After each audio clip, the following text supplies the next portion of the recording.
जैसे ही वो हार मान लेती है वो उसका हाथ पकड़ के खींचता है, जिससे उसके गुप्तांग भी उसे दिखाई दे जाते हैं, जिससे गुस्से में उसको बहुत सारी बुलेट चलाती है। उनमें आपस में थोड़ी सी मिसकम्युनिकेशन हो जाती है।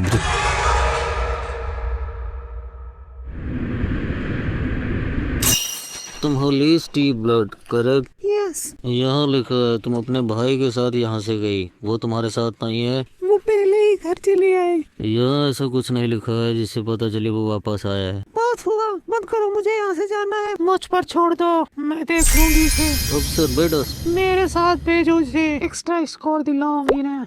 माफ कीजिएगा मिस, आपको इनके साथ जाना होगा। दृश्य बदलता है, वो इसके साथ जाती हुई दिखाई देती है। वैसे मैं तुम्हें बता दूं कि मैं हूँ एक्रोपोलिस से और मेरा काम है यहाँ पर ऑर्डर्स को मेंटेन रखना। मुझे तुम्हारे भाई से मिलना होगा, किस तरीके से बिना जानकारी के वो यहाँ वापस आ गया। उन्हें कुछ जरूरी काम था इसीलिए वो आ गया। आना और जाना वो दोनों रिकॉर्ड में होना चाहिए, अगर नहीं है तो वो एक क्राइम माना जाएगा। कानून का उल्लंघन किया है उसने, तो मुझे वो पावर मिलती है कि मैं उसे अपनी कस्टडी में रख सकूँ अपने मैजिकल पावर के थ्रू। उसे ले जाओगी, उससे घटिया इंसान मैंने नहीं देखा टीमर वर्ल्ड में। क्यों उसके पीछे हो? एक्रोपोलिस के राजा किंग ऑफ फूल मिलना चाहते हैं की बातें इतनी क्यों मानती हूँ? अपना मुंह बंद करो, वो हमारे राजा है। दृश्य बदलता है, वो लोग उसके घर पर पहुंच जाते हैं और बहुत सारी बेल बजाते हैं। लगता है आपसे मिलने कोई आया है, सेंटा क्लॉज। मुझे देखने जाना होगा कौन है, तुम अपना काम करते रहो। वो बहुत बारीक बिल को बजा, बहुत ही इम्पल्सिव होती है। उसकी बहन अपने भाई को मना करने की कोशिश करती है, लेकिन वो दरवाजा खोल देता है। दृश्य बदलता है, कितना खूबसूरत कलर है इसका। जब मैं लोअर वर्ल्ड गया था तो वहाँ मैंने इस चाय को देखा। तुम एक्रोपोलिस में इलीगली घुसे हो, मैं यहाँ तुम्हें अरेस्ट करने आई हूँ।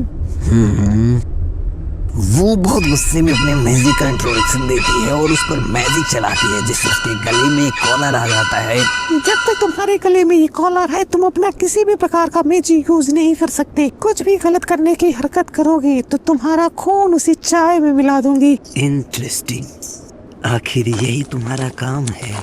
तुमको अगर मुझे अपना पालतू बनाना है केवल एक बार बोल कर देखो। तुम मेरे साथ एक वॉक पर क्यों नहीं चलती? भाई मुझे माफ करना, तुम्हारा ऑर्डर नहीं मानी। कोई बात नहीं लीज, मैं तुमसे नाराज नहीं हूँ। तुम मेरे लिए ज्यादा समय नहीं ला पाई, बस घर का ख्याल रखना। थैंक्स लीज, तुम अब एक अच्छी लड़की बन गई।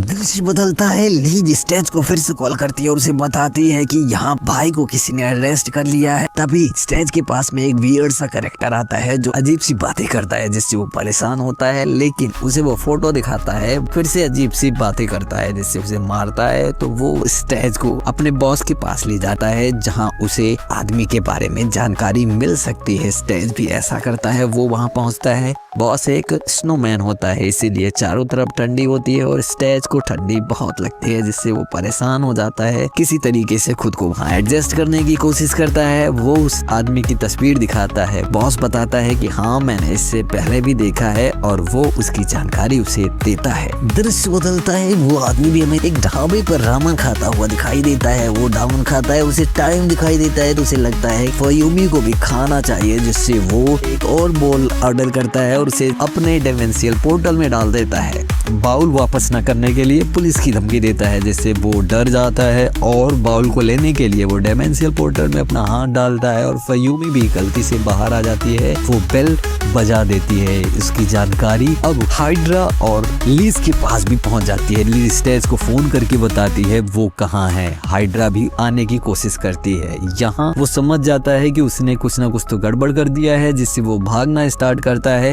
एक रूप पर हाइड्रा से मिलता है। बहुत दिन हो गया तुमसे मिला बहन, इसके लिए धन्यवाद। ठीक है, अब तुम मुझे बताओ तुम्हें किसने हायर किया? मुझे बताया तुम जिस कार को लेके जा रहे हो उसमें फयूमी है, वो मेरे एक दोस्त है। तुम लेकर जाओगे और मैं ऐसे खड़ी होकर देख नहीं सकती। मुझे इसके बारे में तुम नहीं कह सकती, मैंने तुम्हें बहुत सारे ईमेल्स किए। हाँ, ये तुम्हारा काम था, तुमने रिस्पॉन्स नहीं किया तो मुझे करना पड़ रहा है। एक मिनट, इसका मतलब ये मामा का काम है? तुम्हें ढूंढने की कोशिश कर रही थी, तुमने उनका फोन ही नहीं उठाया। मजाक कर रही हूँ? माम को फयूमी से क्या काम? तभी वहाँ पर हमें स्टेज दिखाई देता है। स्टेज को देखकर हाइड्रा बहुत डर जाती है और वो लड़का इन सारे झमेलों में नहीं पड़ना चाहता। उसे मॉम से बताने की धमकी देता है कि तुम्हारी वजह से वो लड़की उनके हाथ से चली गई। ठीक है, अब जाओ यहाँ से। हाँ पक्का? ये सब क्या चल रहा है? तुम भी इसके साथ हो बेल? हाँ हो। तुम्हारे लिए यही बेहतर होगा कि तुम मेरे रास्ते से हट जाओ, नहीं तो मैं तुम्हारे एस पर किक मारूंगा। सीरियसली तुम बहुत इम्पल्सिव हो भाई, मुझे थोड़ा सा टाइम नहीं दे सकते? समय नहीं है इन गंदे गेम्स में पार्टिसिपेट करने का। भाई उनको मुझे वापस करो। डोंट वरी भाई, यहाँ से जा सकते हो, मैं इसे हैंडल कर लूंगी। Thanks yes. मॉम को कहना उन्हें याद कर रही थी। उसका भाई भी पोर्टल में चला जाता है और वो किसी तरीके से खुद को वहां से एस्केप करने की कोशिश करता है। स्टेज उसे पकड़ने की कोशिश करता है, लेकिन हाइड्रा उसे ट्रैप करके अपने पोर्टल में लेकर चली जाती है। मुझे रोकने की कोशिश क्यों कर रही हो? उसको मैंने अपना खून नहीं पिलाया तो वो बहुत ही जल्द डिसअपीयर हो जाएगी। हाँ मुझे पता है, मुझे उससे क्या फर्क पड़ेगा। तुम्हारी बात सही है, तो तुमने उसे बिल क्यों दिया प्रोटेक्शन के लिए? वो केवल तुमसे प्रोटेक्शन के लिए था, समझ में आया? हाँ, मेरे भाई ने भी उसके अंदर ट्रैकिंग डिवाइस डाली है। उससे क्या? इससे ये साबित होता है कि तुम ये सारी बातें पहले से ही जानती थी। तुम उसका काम आसान करने की कोशिश कर रही हो। कम ऑन, तुम्हें समझ में क्यों नहीं आ रहा है? तुम मुझे यहाँ से जाने दोगी तभी मैं फेमी की जिंदगी बचा सकता हूँ। अरे लिए वो इतनी ज्यादा इम्पोर्टेंट है, तुम्हें नहीं लगता मैं तुम्हारे लिए पर्याप्त हूँ? कैसे समझाऊं तुम्हें फेमी मेरे लिए क्या है? हाँ और एक्साइटेड होकर फयूमी के बारे में बहुत सारी चीजें बताता है कि वो उसके लिए बहुत ज्यादा इम्पोर्टेंट रखती है। हाइड्रा बहुत ज्यादा दुखी हो जाती है। ठीक है, बहुत हुआ, तुमने मुझे बहुत ज्यादा गुस्सा दिला दिया। तुम्हारे लिए वो इतना ज्यादा इम्पोर्टेंस रखती है और मैं तुम्हारे लिए कुछ नहीं हूँ। तो चलो लड़ाई करो मुझसे। इस बार अगर तुम मुझे हरा देते हो तो मैं तुम्हें खुद फयूमी को डिलीवर करूंगी। Welcome to Hydra. बड़ा अजीब है, मैं जिस एनिमल को कल देख रही थी ये जगह उसी तरह है। पीछे आओ। चलो। ओके। रुको, तुम्हें कोई गलतफहमी हुई है बेल? अपना मुंह बंद करो वैम्पायर, तुम ही हो जिसे चीजें समझ में नहीं आती। उन दोनों के बीच में काफी ज्यादा चैटिंग होती है। फाइनली वो लड़ाई के लिए तैयार हो जाते हैं और स्टेज भी अपने फुल पोटेंशियल के साथ उससे लड़ने के लिए तैयार। हाइड्रा उस पर भारी दिखाई देती है। वो उसे बुलेट से कई बार हिट करती है, जिससे उसका बहुत सारा खून बह जाता है, जिससे वो जमीन पर गिरता है। वाओ, पहला ही गिर गए। तुम्हारा बहुत बहुत धन्यवाद, तुमने मेरे टी शर्ट को एनिमी हिट मांगा जैसी बना दी। इसका मतलब क्या है? अगर तुम उससे हार जाते हो तो तुम फयूमी को बचाने बंद करोगे और मेरे पालतू बन जाओगे हमेशा के लिए। कोई बात नहीं, मैं नहीं हारूंगा। खड़े भी नहीं हो सकते, लड़ाई क्या करोगे? लड़ाई करना है तो सामने आओ, अपना भद्दा चेहरा मुझे मत दिखाओ। क्या है तुम्हारे लिए ठीक है? हाँ। स्टेज उस पर मैजिक कास्ट करता है, लेकिन वो उसे रिपल करके उसी पर डाल देती है। सीड्यूस करने की कोशिश करती है कि तुम पहले भी हार चुके हो तो एक बार फिर से हार मानने में कोई बुराई नहीं है, हार मान लो। एक बार जब तुम यहाँ आ गए तो तुम्हारे पास कोई चांस नहीं है मुझसे जीतने का। तो मुझसे वो शब्द बोल दो कि तुम हार गए। माफ करना, मैंने तुम्हें डिसपॉइंट किया। मैं वो सेम लूजर नहीं हूँ जिससे तुम पहले मिल चुकी हो, इसलिए तुम अपनी मैजिक को मटेरियलाइज करने में एक्सपर्ट हो। मैं भी वही कर सकता हूँ। हाँ मुझे पता है, तुम अपनी मैजिक को सही से इस्तेमाल नहीं कर सकते, इधर उधर फेंकते रहते हो, कभी भी निशाने पर नहीं लगती। तुम्हें पता है मेरा मैजिक अभी कहाँ है? तुम्हें और चौकन्ना होना चाहिए जब तुम मुझसे लड़ाई कर रही हो। छोड़ो मुझे, क्या कर रहे हो? कैसे किया तुमने?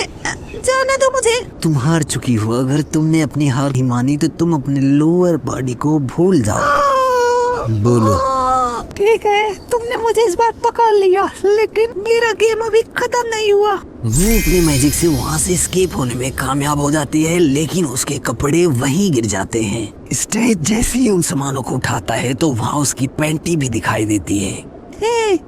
मेरा सामान वापस करो। दृश्य बदलता है। फयूमी हाइड्रा का भाई जाता हुआ दिखाई देता है। फयूमी उस तरीके की राइड के लिए बहुत अनकंफर्टेबल होती है और उसे पी भी आ रही होती है। दृश्य बदलता है। इन चीजों से ऐसे खेलना बंद करो। तुम सोचो जापानीज हीरो इस तरीके की पैनिक सिचुएशन को कैसे हैंडल करते होंगे। इसका मतलब तुम मुझसे कहना चाहती हो कि मैं तुम्हारी पैंटी को अपने सर पर रखकर लंबी सांस लूं, जैसा वो करते हैं? ख्याल बुरा नहीं है। बकवास बंद करो, इस तरीके की बात करना बंद करो। कौन सा एनिमे हीरो होगा जो इस तरीके की गड़बड़ चीज करता है? वापस करो मुझे ये।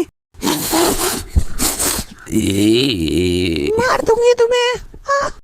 स्टेज अपने दिमाग में बहुत सारी उटपटांग ख्यालें लाता है कि शायद पेंटी उसके लिए बहुत ही ज्यादा खास होने वाली है और इसीलिए ये उसका किसी तरीके का खजाना है, इसीलिए वो इतना परेशान है। क्योंकि अगर ऐसा नहीं होता तो वो आसानी से मेरे सामने से चली जाती, कोई दूसरा कपड़ा पहन के वापस आ सकती थी, लेकिन वो ऐसा नहीं कर रही है तो कुछ तो गड़बड़ है। हाइड्रा सोचती है कि उसकी नोट्स उसके पास में है, अगर वो उसे पढ़ लेगा तो उसमें बहुत सारी चीजें हैं जो स्टेज को नहीं जाननी है। जैसे वो क्या करना चाहती है, गंदे ख्याल उसमें लिख रखी है और साथ ही वो स्टेज को कितना ज्यादा प्यार करती है इसके बारे में भी उसने उसमें लिखा है, जिससे वो परेशान होती है और उसे वापस आना चाहती है। उन लोगों के बीच में बात होती है, स्टेज को पता चल जाता है कि हाइड्रा वास्तव में किस चीज के पीछे है, उसे लेकर के उसे ब्लैकमेल करता है और वो हार मान लेती है। जैसे ही वो हार मान लेती है वो उसका हाथ पकड़ के खींचता है, जिससे उसके गुप्तांग भी उसे दिखाई दे जाते हैं, जिससे गुस्से में उसे बहुत सारी बुलेट चलाती है। उनमें आपस में थोड़ी सी मिसकम्युनिकेशन हो जाती है, दृश्य बदलता है, वो लोग बाहर निकलते हैं। वहाँ हाइड्रा बहुत ज्यादा एम्बेरस होती है आज के कार्य को लेकर के। स्टेज उसे बताता है कि परेशान होने की जरूरत नहीं है, मैं जानता हूँ कि मैं एक बुरा आदमी हूँ और मेरे साथ ऐसा ही हमेशा होता है, इस बार भी ऐसा ही हुआ है, तो तुम सारा दोष मुझ पर डाल दो, मुझे बुरा भला कह सकती हो लेकिन मुझसे सॉरी की उम्मीद मत करना क्योंकि मैं एक बैड बॉय हूँ। इसी के साथ आज का एपिसोड होता है खत्म। मिलते हैं कल नए एपिसोड के साथ, तक हमारे साथ बने रहिए। Bye bye, see you, love you.